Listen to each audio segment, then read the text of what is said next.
Ellie was only 9 years old, but her heart was full of courage. She had been sick for a long time. Doctors had given her a name for it: leukemia. But Ellie just called it the thing that makes me tired. Her legs couldn't walk anymore.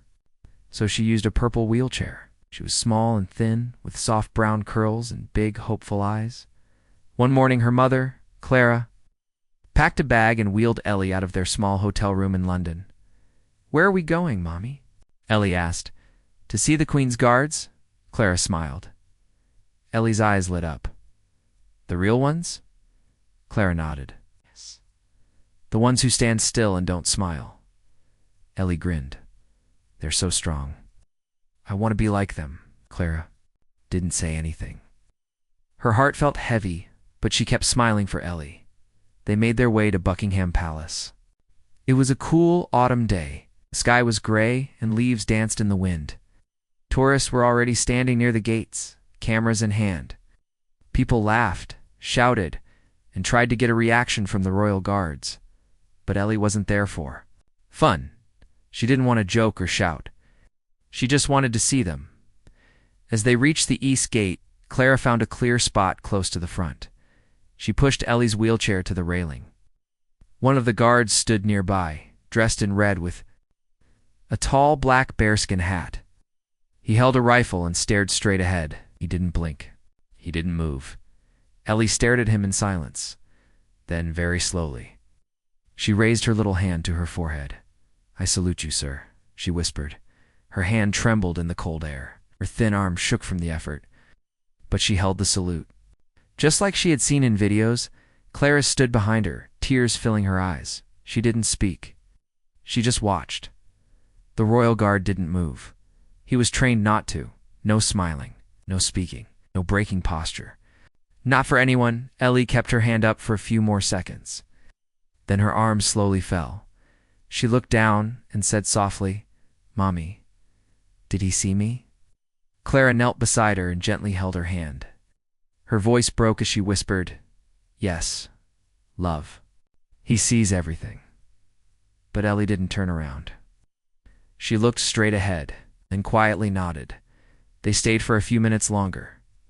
Then Clara began to push Ellie's chair away. The crowd had already moved on. Tourists were busy taking selfies and trying to make the other guards laugh. No one noticed the little girl in the purple wheelchair leaving, but the guard had. Noticed his name was James. He had been serving at the palace gates for 2 years. He had learned to be like stone strong, silent, still. Nothing broke his focus. Not noise, not people, not even royalty walking past. But something about the girl had touched a place deep inside him.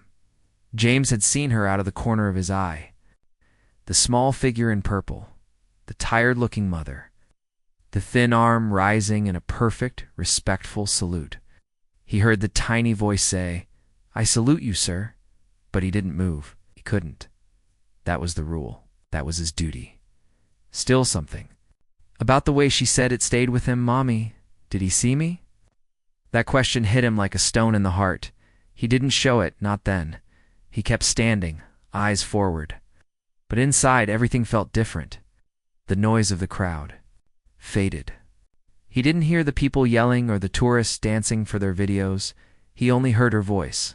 He couldn't forget it. The rest of his shift went by like a blur. When his replacement arrived, James marched back to the barracks with his unit. But he didn't go to rest.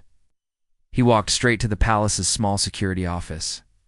"Charlie," he said to the man at the camera desk, "I need to see something." Charlie raised an eyebrow. "You never asked for footage." "I know," James said. "But today's different." They sat in front of the small screen. Cameras were already recording every minute of the day. "Boys," James told Charlie, the timer around 3:40 p.m. Eastgate. Charlie found the clip. He pressed play. There she was. The purple wheelchair. The small figure. A little hand rising. The lips moving. "I salute you, sir." James leaned forward. His face was tight. His fists were clenched. The girl held her arm up, still and strong, even though she looked so weak. Then her hand dropped. Her lips moved again. "Mommy, did he see me?"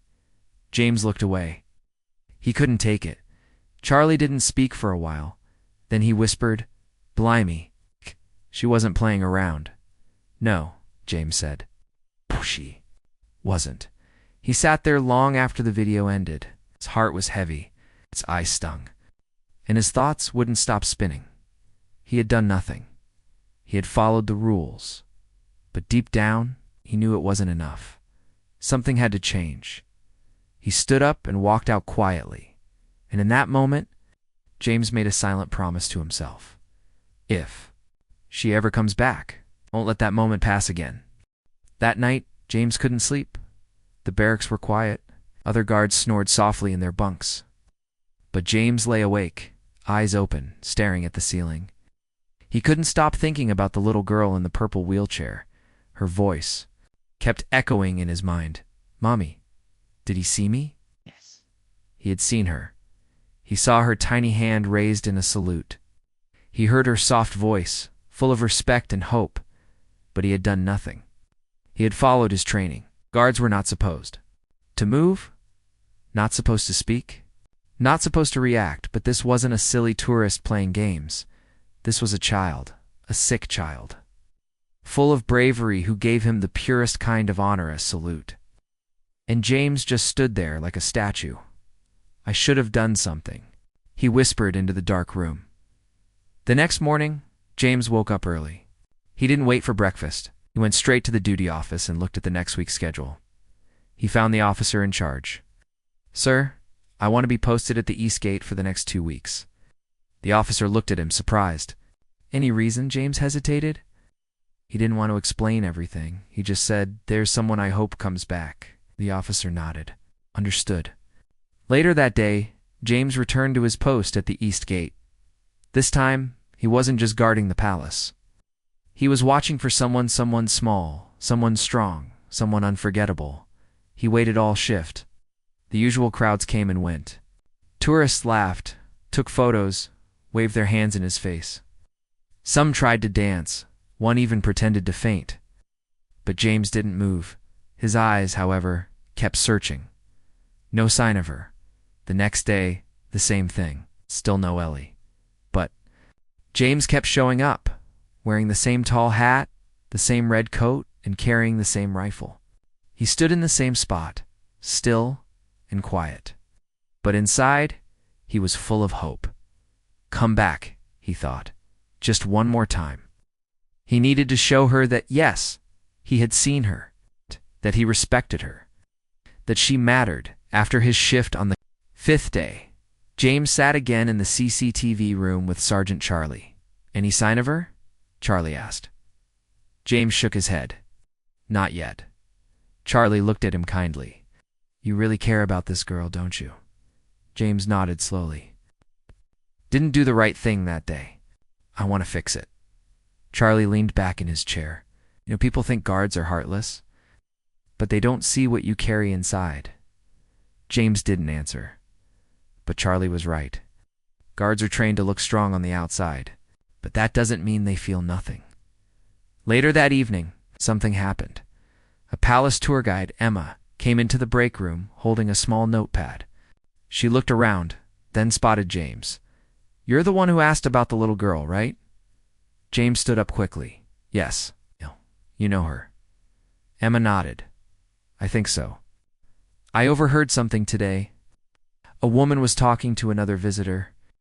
She had a photo in her hand, a little girl in a wheelchair, wearing a purple jacket. James felt his heart jump. What did she say? She said her daughter's name is Ellie, 9 years old.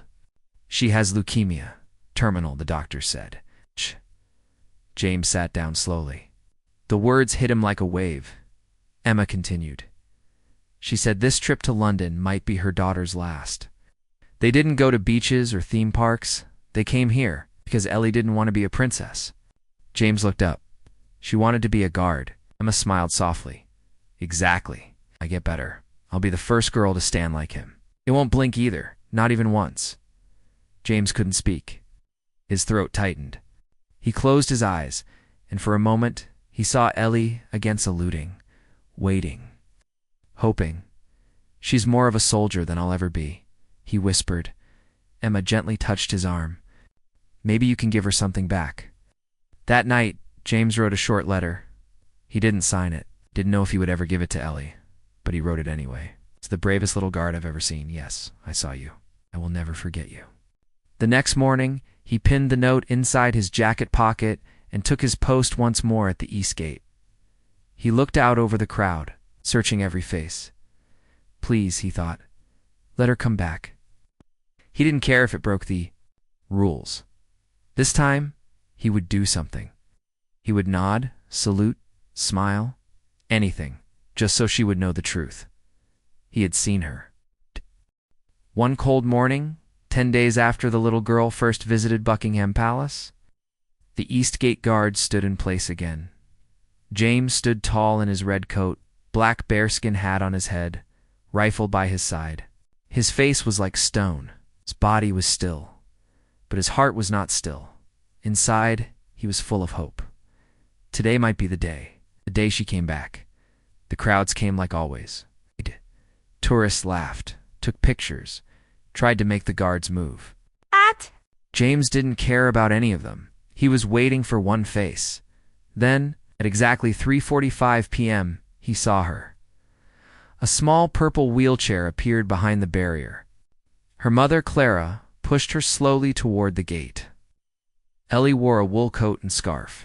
Her cheeks were even thinner now. Her skin was pale, but her eyes still shined. James felt his heart beat faster, kept his face straight, but inside he smiled. Ellie looked up at him. Her little hand rose once again. She saluted. She held it, shaking just a little, her arm thin like a branch in the wind. And this time, the guard moved. James didn't do much, just a small tilt of his head barely. More than an inch, but it was real. Then, slowly, he raised his white-gloved hand. He saluted back. The crowd gasped softly. Some raised their phones. Some lowered them in silence. Everyone seemed to feel the moment. Ellie's face lit up. A big smile spread across her face. It was weak, but full of joy, her mother cried. Quietly, she pressed her hand to her mouth, trying not to make a sound. But tears ran freely down her cheeks. Ellie whispered something.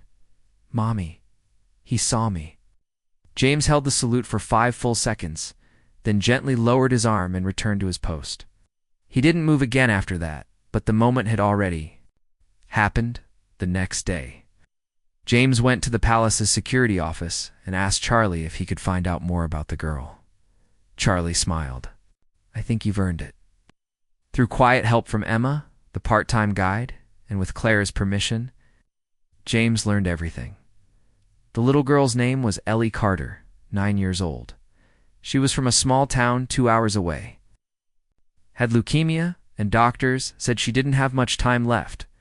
That trip to London was part of her dream week. Clara told Emma something beautiful. Ellie didn't want to be a princess. She didn't want Disneyland. She wanted to be a royal guard, she told me. Clara had said that if she got better, she'd be the first girl to wear the tall hat, hold the rifle, and never blink. James listened with tears in his eyes. He had stood next to kings, queens, presidents, but he had never felt as honored as he did standing in front of Ellie. 2 days later, something incredible happened. The palace staff arranged something specialer, quiet, private moment inside the courtyard. Ellie was invited back. James stood ready at the center of the small group of guards. But this time, Ellie wasn't behind the barrier. She was beside them. She wore a small red jacket, just like theirs. On her head, a black fuzzy hat that almost covered her eyes. She laughed when they placed it gently on her curls. James knelt beside her and smiled. "Welcome, Guard Ellie," he said. "Are you ready?" Ellie sat up in her wheelchair and nodded with pride. "I'm ready, sir." She raised her toy wooden sword high in the air. James raised his rifle beside her. The other guards around them stood in perfect line, and for 5 full minutes, Ellie became what she had always dreamed, a royal guard. Tourists outside the gate didn't know what was happening inside. But everyone who stood in that courtyard knew they were seeing something sacred, something they would never forget. When it ended, Ellie looked up at James. "Thank you for seeing me." James knelt lower, placed his hand gently on her small shoulder, and said, "I will always see you." A week later, The palace received a letter. It was from Clara. Ellie had passed away peacefully. 2 days after her royal guard moment, she slept with the toy sword beside her, the letter said. And her final words were, "He saw me, Mommy." He really did. James kept that letter in his locker. He read it often. The tall man who once never moved, never smiled, never showed emotion, was no longer the same. He still wore the red coat, still stood still at the gates. But behind the quiet face and firm hands was a heart forever changed by a little girl in a purple wheelchair. She had shown him something bigger than duty. She had reminded him that sometimes the strongest act a soldier can do is not standing. Still, it is knowing when to move and doing it for the right reason. If this story touched your heart, don't keep it to yourself. Like, share, and follow for more powerful true stories that remind us of kindness, courage, and the moments that truly matter.